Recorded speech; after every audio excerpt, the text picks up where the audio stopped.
Reviewing all the theatrically released Batman movies. That's what I'm doing in case you haven't seen the previous Batman movie reviews. In advance of The Dark Knight Rises opening in a few weeks. So here we are at Batman Returns. Batman Returns came out in 1992.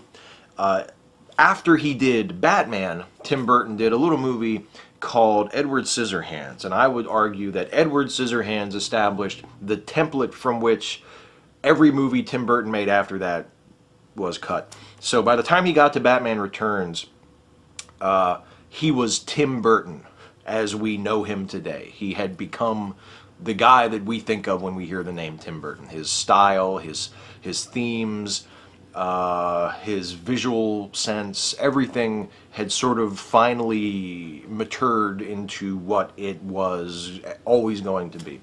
So Batman Returns, unlike Batman, is immediately recognizable as a Tim Burton movie. To me, the first dead giveaway is the choir in the Danny Elfman score. As soon as you hear that, you know that it's a Tim Burton movie. That's an unavoidable, undeniable cue. And this is for better and this is for worse. It's for better in the sense that Batman Returns is a much more visually consistent, visually assured film than Batman was. It really seems like Tim Burton took control of this one and said, okay, look, I made you $1 gazillion with Batman. You want me to do another one? You have to let me do the movie I want to do. And there's a great feeling of consistency, of visual and stylistic consistency all throughout Batman Returns. It really feels like there was one man's hand on the wheel, and it was Tim Burton's hand. The design of Gotham City is different. The color palette is different. It's much more monochromatic. It's much more just grays as opposed to the palette in Batman, which was grittier and muted, but still had some browns and some greens and of course, you know, purples and things like that for the Joker in there. Batman Returns is very, very gray and very dark, and it takes place during winter. It takes place around Christmas. So there's a snow on the ground. Even during the day, it's shot very hazy and sort of gray and overcast, and just a very colorless movie. And the artificiality of the sets is really accentuated.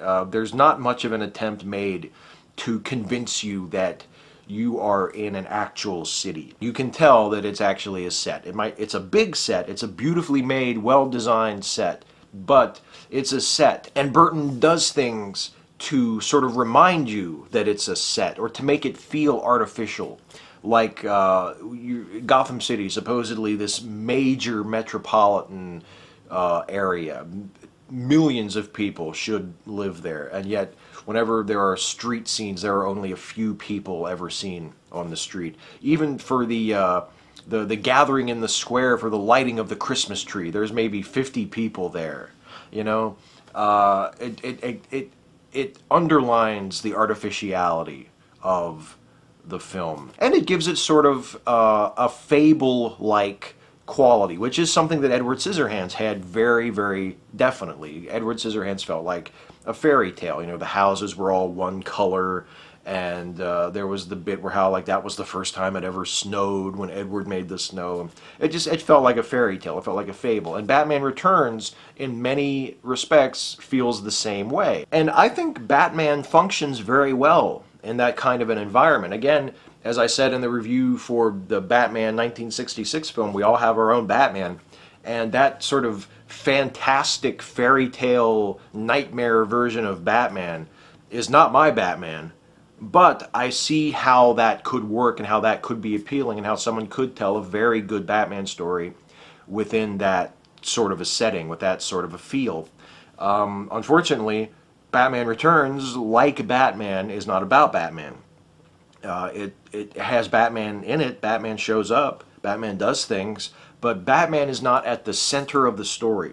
If anyone is at the center of the story, it's Oswald Cobblepot, the Penguin, played by Danny DeVito. But again, as with the Joker and Batman, even he doesn't really, like, the movie doesn't quite seem to be about him either. It doesn't really seem like it's about anything. The structure of the screenplays in these Batman movies is very haphazard.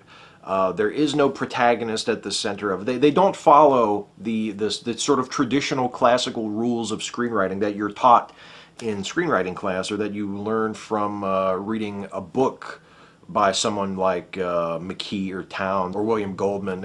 It doesn't adhere to those rules, and yet at the same time, it doesn't break those rules in any sort of an interesting or artistically bold way either. Batman Returns doesn't try to break the mold of an action picture in order to tell a character study or make a more artful film. It just kind of ignores them and doesn't really do anything. And Batman was the same way, and it's puzzling when you look at it critically, when you try to read the movie and make a critical analysis of it, and you try to think, what is the structure of this movie? What happens? What are the character arcs here? And at least me, I don't really come up with anything too interesting. It's just a bunch of shit that happened to these people. And, oh, look, this looks exciting. Oh, there was an explosion over here. Oh, look, these guys are fighting. But nothing really happens. It's not really about anything. And I'll talk more about this when I get to the review of The Dark Knight. But very briefly, I mean, that's one of the things that made The Dark Knight so exciting to me, was that it was about stuff. It was about the characters. The things that these people did in the movie had consequences within the movie. And their actions served larger themes that the movie was concerned with. And with Batman Returns, I'm not going to say that there aren't larger themes involved. I mean, clearly Burton is interested in the themes of isolation and alienation. He seems like he sympathizes with the Penguin very much, and he does not condemn the Penguin for doing some really evil thing. Like, there's a scene toward the end of the film where the Penguin is going to commit mass murder on the children of Gotham. He's going to kill the kids, all of the children in Gotham City. And Burton doesn't condemn him for that.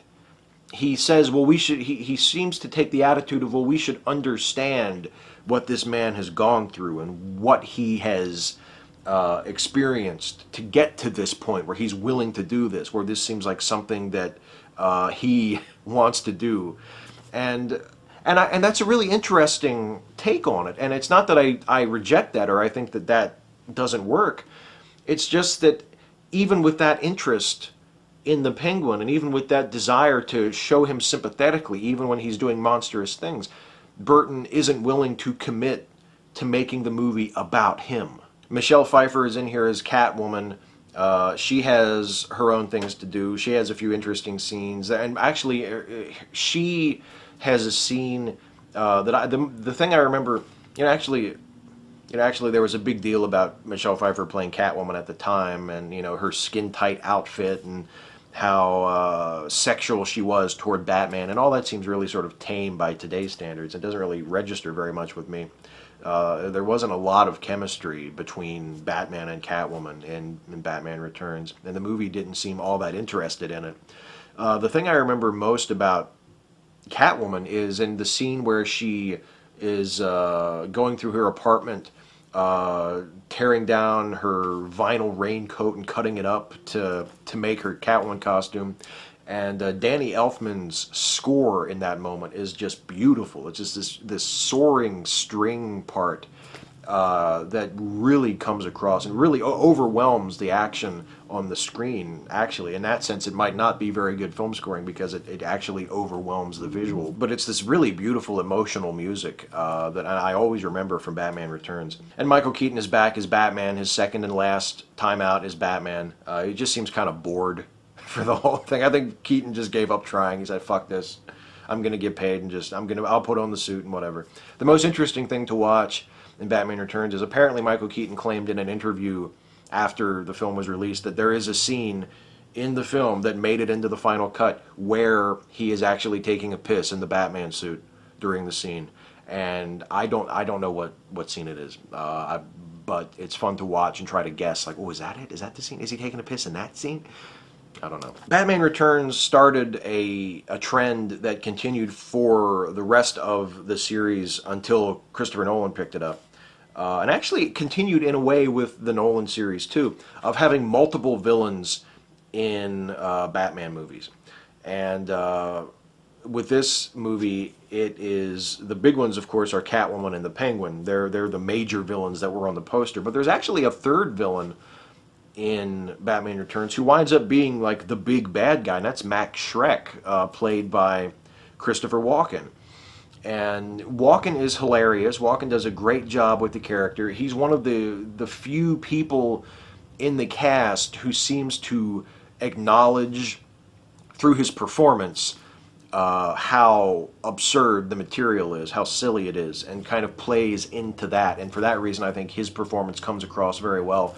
And he seems just sort of more engaged and more there than a lot of the other players do. But despite his performance, and despite how well I think Walken comes across, his presence and his character's presence in the story just serves to exacerbate the problem I mentioned a minute ago. It just makes the movie more unfocused, more muddled. It seems like Burton wants it to be about the Penguin, but doesn't actually make it about the Penguin. I remember when the film first came out, it was reviewed on Siskel and Ebert, and Siskel said, you know, why isn't the movie about Max Schreck's plan to steal all the power from Gotham City? Because it seems like that's there as like a major plot point, but nothing ever really becomes of it. It's just sort of there, like, oh, over here, oh yeah, and then there's this evil like Lex Luthor guy who's going to steal all the energy from Gotham City, but never mind that. It's just really strange. It's the Burton Batman movies are really a mixed bag for me. I mean, I went through a phase, as I said in the Batman review, where I just absolutely hated them. I mean, as a kid when I first saw them, I loved them. And then I went through a phase where I really hated them. And now I've come back around to a sort of fondness for them because they're Batman movies and because I liked them as a kid. And also because they're fun to watch and do give the Mystery Science Theater treatment to. You can watch them and make fun of them and just have a great time for hours. And they're good in that respect. They're good bad movies. They're fun bad movies to watch. But they are not good movies in any actual sense that I can see. And it's beyond me how anyone ever thought that they were.